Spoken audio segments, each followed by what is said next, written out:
Episode की शुरुआत में हम देखते हैं कि अनाता और काजू गिर चुके होते हैं और ये सब हिस्से तो देख लेती है। फिर हम थोड़ी देर बाद का सीन देखते हैं। अनाता और काजू वो नर्स रूम में होते हैं। तभी अनाता जाग जाता है और नर्स कहती है, अच्छा है तुम जाग गए और तुम सच में एक बहुत अच्छे लड़के हो। तुमने ढाल की तरह काजू को ज्यादा चोट लगने से बचा लिया। तभी नर्स को कोई बुलाता है और वो चली जाती है। पर जाते जाते वो बता देती है कि तुम दोनों को यहाँ क्यों लाई है। फिर अनाथा कारियों को देखकर अपना एक पास याद करता है। यहाँ कुछ लोग एक लेडी की बुराई कर रहे होते हैं और वही लेडी अनाथा को ट्रेनिंग दे रही होती है। फिर हम कुछ देर बाद का सीन देखते हैं। वो लेडी और अनाथा अपने बहुत से माफी मांग गए होते हैं। कभी चिंतित होता है। अनाथा उस लेडी से कहता है, भला आपने माफी क्यों मांगी? इसमें आपकी कोई गलती नहीं है। जब हम काम कर रहे थे तब मैंने देखा था कि वो लोग इतना नहीं उठ मैडम कहती है, हाँ मुझे पता है। ये तुम कराना था हैरान हो जाता है और पूछता है कि आपको गुस्सा नहीं आता? इतने वो लेडी कहती है, कभी भी दूसरों को गिरा कर आगे बढ़ना सही नहीं होता। इसका मतलब ये होता है कि उन्होंने पहले ही आपको बिना समझ लिया है। और मेहनती लोगों को रंग बदलते हुए देखकर मुझे कभी गुस्सा नहीं आया, बट दुख होता है। तभी हम प्लेज़र में आते हैं। काजू भी जाग भी जाती है और अनाता उससे पूछता है, वो हरा मैं हिस्से खा था ना, इसलिए अब तुम मुझे ये बताओ उसका मैं तुम्हारे पास क्या कर रहा था? काजू इसमें कुछ नहीं कहती। इसलिए अनाता सोचता है कि काजू कुछ चोरी करना चाहती थी। पर काजू बताती है कि वो बस उसे परेशान करना चाहती थी, उसका बैग छुपा कर। ये सुनकर अनाता कहता है, भला तुम ऐसा क्यों करना चाहती थी? क्या तुमने ये मान लिया है कि वो तुमसे बेहतर है और तुम हार मान चुकी हो? इसमें काजू कहती है, तो क्या तुम उसे बता दोगे कि मैं उससे जलती हूँ और तुम्हें इतना गुस्सा इसलिए हो क्योंकि तुम उसके दोस्त हो? इसमें अनाता कहता है, वैसे अगर मैंने ओगा को ये बात बताई होती तो तुम्हारे लिए ज़्यादा प्रॉब्लम क्रिएट होती। ये सुनकर काजू डर जाती है, पर अनाता कहता है कि मैं ऐसा कुछ नहीं करूँगा। फिर अनाता कहता है, हर बार हम दूसरों को गिराने के चक्कर में हम खुद को गिरा देते हैं, पर ये बात तुम्हारे लिए नहीं है। मैं जिस काजू को जानता हूँ वो थोड़ी सख्त है, पर कैरिंग भी है और साथ में वो बहुत मेहनती है। और जो मेहनत करते हैं उनका दिल भी बहुत बड़ा होता है। मैं तुम पर गुस्सा नहीं हूँ, मैं बस तुमसे निराश हूँ। ये सुनकर कालियों को बहुत ज़्यादा गुस्सा आता है और वो कहती है, तुम भला जानते ही क्या हो, जो तुम मुझे इस तरह लेक्चर दे रहे हो? तुम्हारा ही मुझसे स्पोर्ट्स में आगे है और इसी तो पढ़ाई में। मैं पूरी कोशिश करती हूँ कि इन दोनों को पछाड़ सकूँ, पर फिर भी मैं इन्हें नहीं हरा पाती। पता नहीं ऐसा मेरे साथ क्यों होता है। मैं कोशिश करती हूँ, बार-बार करती हूँ, लेकिन फिर भी। इतना कहते ही वो रो देती है। ये देखकर अनाता उसके सर पर हाथ रखता है। फिर काजू कहती है, मैंने अब तक जितनी भी मेहनत की, वो सब बेकार हो गई। पर अनाता कहता है, ऐसा मत कहो, तुमने इतनी मेहनत की और खुद को बेहतर बनाया है, इसलिए वो सब मेहनत बेकार नहीं गई। फिर हम कुछ देर बाद का सीन देखते हैं। काजू रोना बंद कर चुकी होती है और अनाता फिर से मेहनत वाली बात करने वाला होता है। पर काजू कहती है, अब उस टॉपिक पर बात करना बंद करो। फिर अनाता कहता है, वैसे हिस्से भी बहुत मेहनत करती है। वो देर रात तक स्टाफ रूम में रहती है और टीचरों से सवाल का जवाब पूछती है। और मुझे लगता है तुमने इस चीज़ों को गलत समझ लिया है, क्योंकि तुमने आज तक तो उससे बात नहीं की है। इसलिए जब भी तुम अगली बार उससे मिलो, तब तुम उसे मुस्कुराने को कहना, तुम्हें सब समझ आ जाएगा। तभी सीन शिफ्ट होता है। अनाता अपने मन में सोचता है, मैंने एक बूढ़े की तरह उसे लेक्चर दिया। फिर वो स्कूल के बाहर आ जाता है और वहाँ पर इशिरो उसका इंतज़ार कर रही होती है। फिर इशिरो अनाता से पूछती है, मेरे मन में एक सवाल बहुत देर से चल रहा है। मेरा बैग भला काजू के पास क्या कर रहा था? मैंने जब इस बारे में सोचा, तब मेरे दिमाग में बस एक बात आई और वो कि उसने मेरा बैग चुराया है। इसलिए मैंने सोचा मैं इस बारे में तुमसे पूछूं। इसमें अनाता कहता है, तुम्हारा बैग हॉल में पड़ा हुआ था और उसे लगा कि ये सही नहीं है, इसलिए उसने सोचा कि उसे ये बैग संभाल कर रखना चाहिए। ये सुनकर इशिरो कहती है, चलो अच्छा है, अब सच सुन के मुझे अच्छा लग रहा है। मुझे पता था, काजू जैसी मेहनती लड़की ऐसा नहीं कर सकती।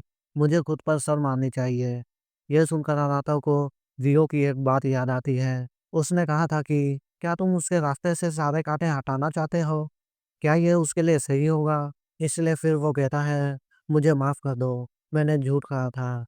वो सच में तुम्हें परेशान करना चाहती थी, तुम्हारा बैग छुपा कर के, और वो ऐसा इसलिए करना चाहती थी, क्योंकि उसे तुम्हारी सिल्वर पिन चाहिए थी। वो बस थोड़ी-सी जेलस है। ये सुनकर इशिरो कहती है, अगर मैं उसे ये सिल्वर पिन दे दूँ, तो क्या वो मेरी दोस्त बनेगी? इसमें आराता नहीं में जवाब देता है। फिर इशिरो कहती है, क्या वो मुझसे सच में इतनी नफ़रत करती है कि उसने मुझे परेशान करने के लिए इसमें आराता हाँ में जवाब देता है। फिर इशिरो अपनी एक पास्ट याद करती है, जहाँ पर एक लेडी ने कहा था कि तुम्हारी स्मार्टनेस भले ही कुछ लोगों को पसंद आती है, पर बहुत लोग इससे नफ़रत भी करते हैं। तुमने कभी सोचा है कि तुम्हारी वजह से दूसरों को कितनी तकलीफ होती है? फिर हम प्रेज़ेंट में आते हैं। इशिरो कहती है, मुझे समझ में नहीं आता कि मैं लोगों को ऐसा क्या कह देती हूँ, जिस वजह से वो इतना बुरा मान जाते हैं। मुझे कभी भी दूसरों की फीलिंग समझ नहीं आती। मुझे समझ ही नहीं आता कि मैं क्या करूँ? इसमें अराता कहता है, वैसे दोस्ती करना तो मुश्किल है ही, क्योंकि हर किसी के लिए अलग-अलग जवाब होते हैं। ये सुनकर इसे तो कन्फ्यूज़ हो जाती है, पर फिर वो कहती है, ठीक है फिर, इस बारे में मैं खुद काज़ी से बात करूँगी, और बात मुझे करनी है, इसलिए तुम घर जाओ। ये सुनकर अराता घर जाने लगता है, पर आधे रास्ते में ही वो रुक जाता है। फिर पीछे आके वो एक जगह छुप जाता है, और सोचता है, इसे तो सँभाल तो लेगी ना? इसमें रियो कहता है, हाँ, वो सँभाल लेगी। रियो को देखकर अराता हैरान हो जाता है और वो पूछता है, तुम यहाँ क्या कर रहे हो? इसमें रियो कहता है, बेवकूफ़ों जैसे सवाल मत करो। तुम जहाँ-जहाँ जाओगे, मैं दुम की तरह तुम्हारे पीछे रहूँगा। ये सुनकर अराता कहता है, तुम्हारा काम है मुझ पर नज़र रखना, ना कि किसी और पर। इसमें रियो कहता है, ये बात याद रखो कि जिन भी लोगों पर तुम्हारा असर होगा, मेरी नज़र उन पर रहेगी। तभी हम देखते हैं कि कालियो भी बाहर आ चुकी होती है और इशिरो उससे पूछती हैं, क्या तुम्हें मेरी ये सिल्वर पिन चाहिए? मुझे इस बारे में अराता ने बताया।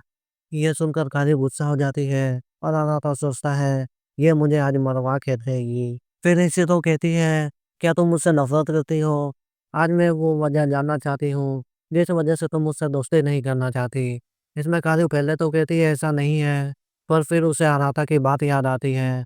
उसने कहा था कि दूर मत भागो और जवाब दो, इसलिए वो कहती है, हाँ मुझे तुमसे नफ़रत है।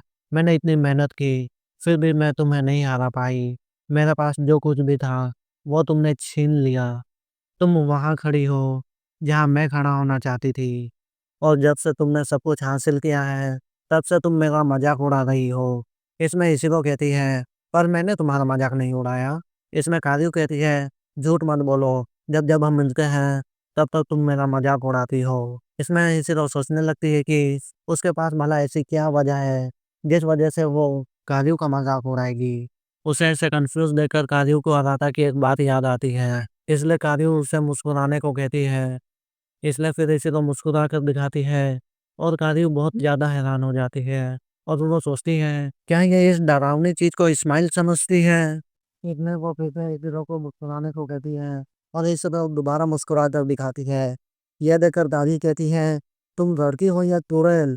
जब भी तुम ये स्माइल देती थी, मुझे लगता था तुम मेरा मज़ाक उड़ा रही हो, पर मैं तो तुम्हारे साथ दोस्ती करना चाहती थी।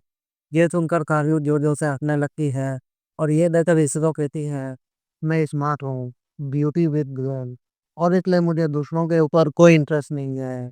और शायद यही वजह है कि मुझे दूसरों के साथ बातचीत करना नहीं आता, जिस वजह से वो मुझसे बात करने से आत हो जाते हैं। और क्या ऐसे में तुम मेरी दोस्त बनोगी? ऐसा कहकर वो अपना हाथ बढ़ाती है। ये देखकर काजू थोड़ा टूटती है, पर फिर वो भी अपना हाथ आगे बढ़ाती है और वो कहती है, ठीक है फिर, मैंने जो कुछ लिया उसके लिए मुझे माफ़ कर दो और अगली बार मैं तुमसे ये सिल्वर पिन लेकर रहूँगी। ये सुनकर इशिरो कहती है, अगर तुम्हें ये सिल्वर पिन चाहिए तो अगले टेस्ट में ले लेना। इसमें काजू कहती है, ऐसा करने की सोचना भी मत, हम कॉम्पिटिटर हैं, दोस्त नहीं। ये सुनकर इशिरो का दिल टूट जाता है, पर फिर इन दोनों की दोस्ती यहाँ से शुरू होती है। तभी से इनसे होता है, राजू ने अराता को मैसेज किया होता है कि तुम ही ने इशिरो को मेरे बारे में बताया था ना, उसके लिए थैंक यू। ये देखकर अराता स्माइल करता है और रियो उसकी फोटो खींच लेता है। फिर अराता पूछता है, भला हम मेरे घर पर पार्टी क्यों कर रहे हैं? जिसमें रियो कहता है, क्योंकि तुमने उन दोनों लड़कियों के बीच दोस्ती करवा दी है। फिर थोड़ी देर बाद अनाता तेज़ाब होकर पूछता है, मैंने जो कुछ भी काजू से कहा, क्या वो सही है? क्योंकि सच तो यही है कि मैं हार मान चुका था और एक पार्ट टाइम जॉब करने लगा। इसमें रियो कहता है, पर वो झूठ भी तो नहीं था। जब भी वो अगली बार लड़खड़ाएगी, तब उसे वो शख्स याद आएगा जो उस पर चिल्लाया था और नहीं तो उसे आज का दिन हमेशा याद रहेगा। वैसे जिसे ज्ञान की ज़रूरत थी, वो दूसरों को ज्ञान दे रहा है। यह सुनकर अनाता को बहुत शर्म आती है। ये देखकर रियो कहता है, दूसरों से तुलना करने के लिए तुम उन पर चिल्लाते हो और जवान होकर नौकरी पैसा होने का दिखावा करते हो। यह सुनकर अनाता भड़क जाता है और वो कहता है, अपना मुंह बंद करो।